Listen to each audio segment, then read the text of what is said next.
Hi, folks. Welcome to the Prepared Homestead. This is Travis. Thank you all for stopping by to watch, well, another day of craziness. That's right. I don't know. Maybe I need to change the name of the channel or something. I can't think of something good and catchy, but the Daily Crazy Channel or something. There's just a lot of stuff going on, and better be getting ready. I don't. I can't if this level of just intensity persists much longer. I can't imagine people, just the masses, just general people, being able to withstand it much longer before there's some level of panic kicks in. And I understand that there's still a lot of people that are completely clueless to what's going on, but more and more are becoming aware. Let's see where to start because there's so much stuff. Bank of America. Let's start there. Bank of America. Not sure yet. Haven't seen if they're going to admit that it was a hacking job or if it was just a systems failure, but most of their system went down and lots of bank accounts were showing that they had zero money in their accounts. Caused a little panic. There's reports, small amounts. No, don't get me wrong, nothing major, but that people in certain areas were starting to panic, trying to go to the bank, withdraw money, and there wasn't any money there because there's something wrong. I mean, if it was a real hack, will they ever admit to it? Likely not, but it's possible considering all the things that's going on in the world today. Israel has said that their war cabinet has decided, and their government has decided that they will respond to Iran, and it will be very severe, that it will be worse than any other response before. They have hinted around that response could include striking nuclear targets in Iran and possibly their oil field targets. The Biden administration has said that they are trying to convince Iran to not, or Israel to not strike nuclear targets. Israel says that they believe that they can do a major strike on Iran and not cause a wider spreading war.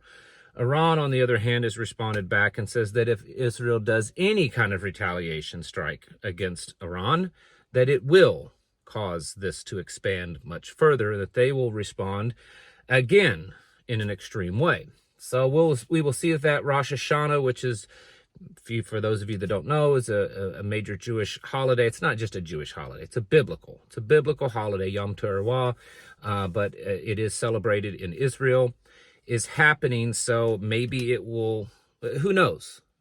Are they going to do it on a holy day, biblical holy day, or are they going to wait till it's over? We'll see. They keep saying it's soon. There's indication everywhere that they are building up to that. Iran has notified airlines that they need to beware that there could be some wars. It's like any airline doesn't know that already, right? Why anyone would be taking a flight in the Middle East right now is beyond me. Anyways, I think I would almost rather walk across the entire Middle East than to fly a plane right now. But anyways, so that's the kind of stuff that's going on there in the Middle East. I mean, things are expanding and worsening, but I guess it's to be expected. This solar flare CME is expected to hit on the 5th. They're saying that there's a chance for disruptions. There could be radio disruption, cellular phone, that type of stuff. But remember, one of the biggest things that most people don't think about or talk about is kind of the aftermath of that, because it also can cause volcanic eruptions, earthquakes, things like that to happen. And, if that happened here in the United States, I mean, my goodness, if like the New Madrid went off, that would be really bad. And heaven forbid the Yellowstone caldera. But the point is that usually after a major CME impact, there's some type of activity in the earth. So there's that's going on. As far as what's happening on the ground in the disaster areas of the states that were hit by the hurricane, it's horrible. It's absolutely it's could possibly be one of the most epic disasters in American history, simply because of the fact that it's so widespread. Now, you can certainly point to disasters like Katrina, various earthquakes, things like that, that were very large, very big, and did massive amount of damage and maybe even cost more human life. But I don't know that I can think of a particular, even hurricanes, that cause such massive damage on such a broad scale. The worst of it does seem to be kind of concentrated in North Carolina, but most certainly Tennessee and South Carolina and Georgia and Florida have seen massive, massive damage. Interesting though, there are reports coming out, and now mind you, these are just word of mouth reports. I've not seen anything 100% conclusive proof, but more and more coming out that do sound to be true, that there's been arrest threats against volunteers that's coming in trying to rescue people. One guy was flying a helicopter into areas that they couldn't get to and was picking up, victims and carrying them to safety. He was told that if he continues to do that, that he will be arrested. There's reports that in Tennessee, that FEMA is there in certain areas, and that they and the state of Tennessee are confiscating donations. That they're confiscating food, water, medical supplies, things like that, and they're confiscating monetary donations that have been brought in to, say, churches and stuff like that. I hope that it's not including any of the donations that Pinball Preparedness and I feel really dumb because I can't remember the other channel's name. I am so sorry. I apologize. My mind, it's been a very busy day, and I apologize. But anyways, because they took in thousands and thousands of dollars, tens of thousands of dollars of money, and has been distributing that in their area. So I hope that those donations haven't been tampered with. But there's reports that they're confiscating that so that they can redistribute it. FEMA has said, or Homeland Security Secretary, Mayorkas or whatever, said that, well, they just don't have the money. I mean, he flat out said that they just don't have the money to do massive scale rescues and all that kind of stuff. But yet we can send billions, tens of billions of dollars overseas and spend billions and billions of dollars on illegals. But if you dig into that, it looks as if their policies are so that they serve illegals first. A lot of the money in FEMA that's been designated for disasters such as this is now being used to take care of the illegals that are coming across. And so if you kind of read into their wording, it's very possible that they're confiscating some of this stuff so that they can redistribute it, not just to possibly disaster victims, but also illegals. If that is the case, I mean, man, that's like Civil War level stuff. That's bad if that's the case.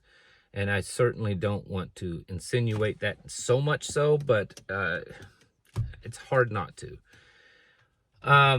But yeah, so that's going on while people are trying, the government's asleep on this. Biden is completely, he's gone, right?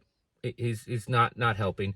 He's not helping or doing anything about, or the government isn't doing anything about the worker strike on the East Coast, the dock workers. He jumped right in when the trains were gonna strike and stopped that. I mean, did a great job. I mean, he's the union guy, remember? That's all he talks about, is unions. But these guys are striking, and it's only a couple of days in. But mind you, if we get to about week 2 to 3 of this, it's going to start getting serious. Stores are going to start emptying out. Building supplies. If any of you were planning on doing any kind of building here soon, you may be hurting, because between the hurricane disaster and the rebuilding of that and the dock workers strike, building supplies just may not exist for a while. And the prices could go up. We could easily see inflation skyrocket because of all of this. If we get into weeks 2 and 3, we're talking serious stuff, because you also have to remember we're getting into the end of the year, which is the holiday season for a lot of people. That's also when people do a lot of shopping and buying, and it's also when businesses try to actually go into the red, into the black, the Black Friday shopping and stuff. That's when they make their most money. But if they're not able to actually get the goods off the docks for the stuff, it's going to get bad. If we start hitting week 2 or 3, now it's possible in the next few days they could come to some agreement. But as of right now, it doesn't look like that's the case. We get to week 2 or 3 of this strike, it's going to start getting really, really serious. And then one last thing, Sean Ryan Show. You guys probably know who that is. It's a big podcast guy on YouTube. He had, Green Beret Lieutenant Colonel Scott Mann was on there. Now, the guy seems to be quite legitimate and knowledgeable and all that kind of stuff. But he says that the intel that he has seen is that the U.S. government has intel and that they are preparing for October 7th type event, which October 7th, if you've forgotten, is when, the Palestinians and Hamas and the Gaza Strip invaded into Israel, that they are planning for that style of event in about 7 cities in the United States.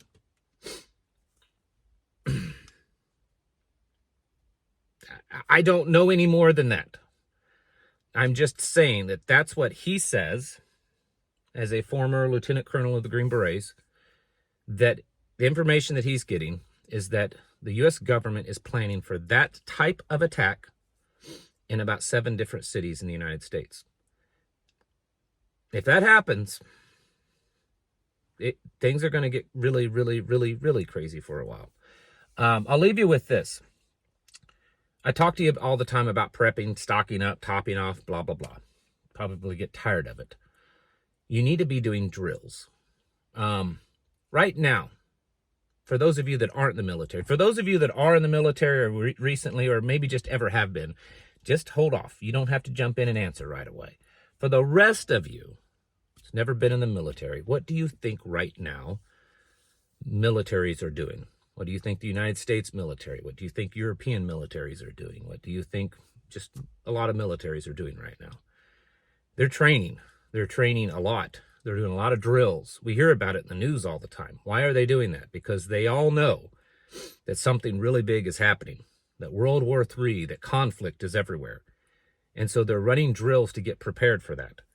You need to be doing the very same thing. You need to be running drills. You need to be practicing.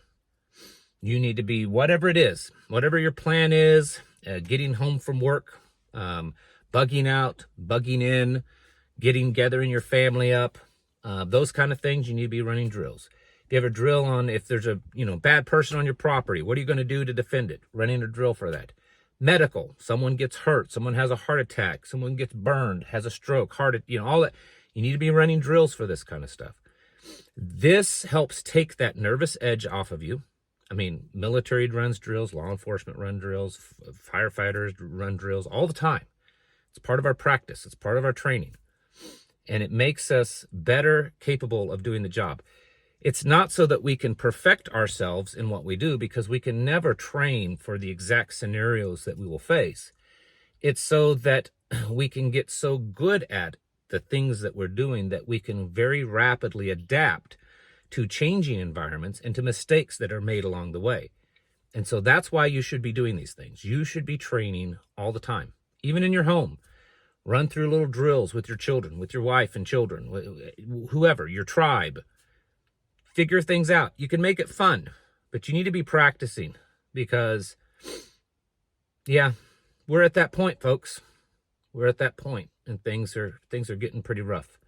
It's time to get your houses in order and prepare yourselves mentally, physically, and spiritually. Thanks for watching. Catch you in the next video.